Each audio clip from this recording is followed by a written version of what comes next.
A'udzu billahi minasyaitonir rajim. Bismillahirrahmanirrahim. Alhamdulillahi rabbil alamin. Arrahmanir rahim. Maliki yaumiddin. Iyyaka na'budu wa iyyaka nasta'in. Ihdinas siratal mustaqim. Siratal ladzina an'amta 'alaihim ghairil maghdubi 'alaihim waladdallin. Alhamdulillahi rabbil alamin. Assalatu wassalamu ala asrafil anbiya'i wal mursalin Sayyidina Muhammadin wa ala alihi wa ashabihi ajma'in. The Healers, pemirsa, hadirin yang dirahmati Allah. Assalamualaikum warahmatullahi wabarakatuh. Segala puji bagi Allah Subhanahu wa Ta'ala yang senantiasa memberikan rahmat dan hidayahnya kepada kita semua. Salawat dan salam semoga senantiasa tercurah kepada junjungan kita Nabi Muhammad sallallahu alaihi wasallam, keluarga beliau, para sahabat dan umatnya, kita semua hingga akhir zaman. Hadirin pemirsa The Healers yang dirahmati Allah. Izinkan saya memulai dengan sebuah kisah yang penuh hikmah dan pelajaran.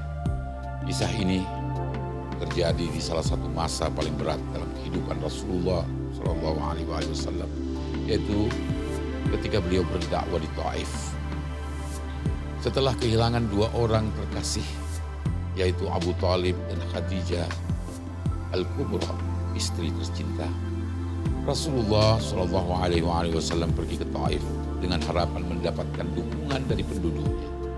Namun apa yang beliau temui justru sebaliknya. Penduduk Taif menolak dakwah beliau dengan hinaan, lemparan batu dan ejekan. Bahkan anak-anak kecil disuruh mengejek dan melempari beliau hingga tubuh mulia Nabi Shallallahu Alaihi Wasallam terluka. Dengan tubuh yang penuh luka, Rasulullah Shallallahu Alaihi Wasallam berlindung di bawah sebuah pohon dan mengangkat tangan memanjatkan doa yang begitu menyentuh. Ya Allah, kepadamu aku mengadukan kelemahan kekuatanmu, sedikitnya dayaku dan kehinaanku di mata manusia. Ya Allah, selama engkau tidak murka kepadaku, aku tidak peduli dengan semua ini. Hadirin pemirsa The Healers yang berbahagia. Di tengah penderitaan itu, datanglah seorang budak bernama Adas yang bekerja untuk tuan-tuan di Taif.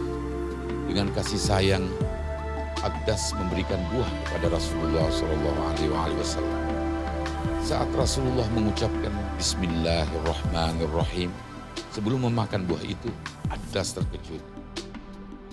Kata-kata ini tidak pernah diucapkan oleh penduduk di sini, katanya. Rasulullah SAW bertanya kepadanya, dari manakah engkau, duhai Adas, duhai pemuda yang gagah? Adas menjawab, saya dari Nainawa. Nainawa, kata Rasulullah Shallallahu Alaihi Wasallam. Apakah engkau mengenal Yunus bin Matta?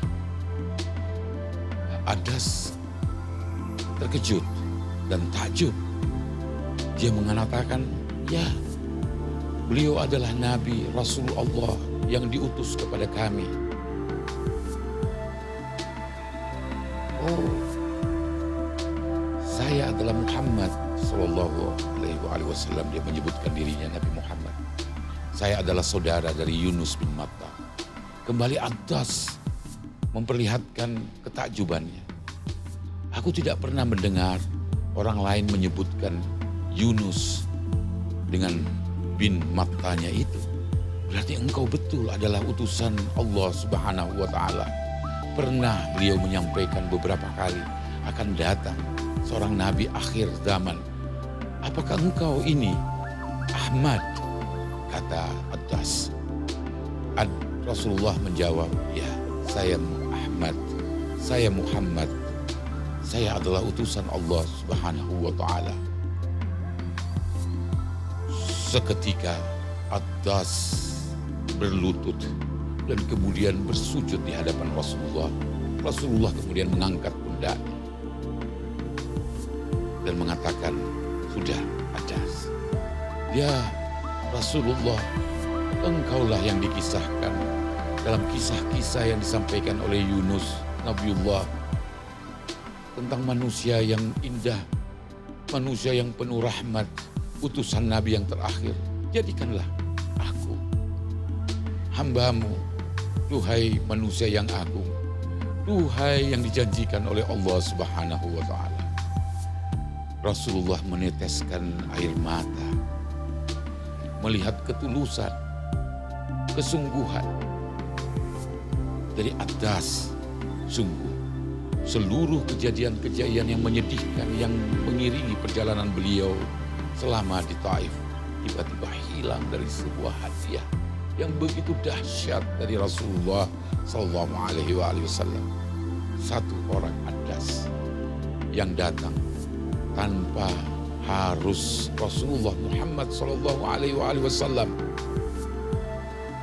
berlelah-lelah untuk menjelaskan, berlelah-lelah untuk menerangkan. Adas datang mengucapkan asyhadu an la ilaha illallah wa asyhadu anna Muhammadar Rasulullah. Hanya karena penyebutan nama Yunus bin Matta, hanya dengan penyebutan nama Muhammad, Ahmad, Adas dengan 1000 keyakinan telah menjatuhkan dirinya dalam pilihan menjadi hamba dan umat Muhammad sallallahu alaihi wasallam. Hadirin, pemirsa The Healers yang saya cintai, kisah ini menunjukkan kita bagaimana di tengah penderitaan yang begitu besar, Rasulullah sallallahu alaihi wasallam tetap memancarkan cahaya rahmat, bahkan di tempat di mana beliau dihina dan disakiti.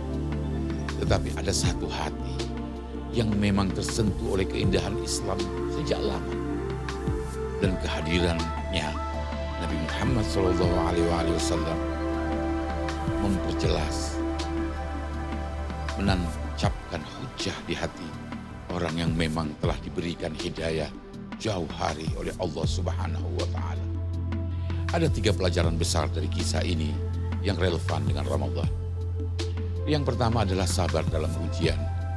Rasulullah sallallahu alaihi wasallam menunjukkan kepada kita bahwa ujian adalah bagian dari perjuangan menuju kebaikan. Dalam bulan Ramadan kita diingatkan untuk bersabar menghadapi ujian, baik itu lapar, dahaga, atau cobaan lainnya yang sangat menggoda kita. Karena di balik kesabaran itu Allah menjanjikan pahala yang besar. Yang kedua adalah kasih sayang yang tak berbatas. Meskipun disakiti, Rasulullah sallallahu alaihi wasallam tidak pernah membalas dengan kebencian. Sebaliknya beliau memancarkan kasih sayang, bahkan berdoa agar penduduk Taif suatu hari mendapatkan hidayah. Ramadan adalah bulan di mana kita diajak untuk meningkatkan kasih sayang kepada sesama, berbagi kepada yang membutuhkan dan memaafkan kesalahan orang lain, dan berharap semoga Allah memberikan pengampunannya kepada kita semua. Yang ketiga adalah cahaya hidayah di tengah gelapnya dosa. Kisah Adas mengajarkan bahwa selalu ada harapan di tengah kegelapan. Ramadan adalah bulan hidayah, bulan di mana Allah membuka pintu-pintu ampunan dan mengundang kita untuk kembali kepadanya. Tidak peduli seberapa jauh kita tersesat, selalu ada jalan untuk kembali yang benar. Hadirin yang dimuliakan Allah, mari kita ambil pelajaran dari kisah ini. Di bulan Ramadan yang penuh rahmat ini, mari kita jadikan sabar, kasih sayang dan harapan sebagai bekal untuk mendekatkan diri kepada Allah. Jangan pernah menyerah, meskipun tantangan terasa berat, karena di balik kesulitan selalu ada kemudahan. Semoga Allah Subhanahu wa ta'ala memberikan kita kekuatan untuk menjalani Ramadan.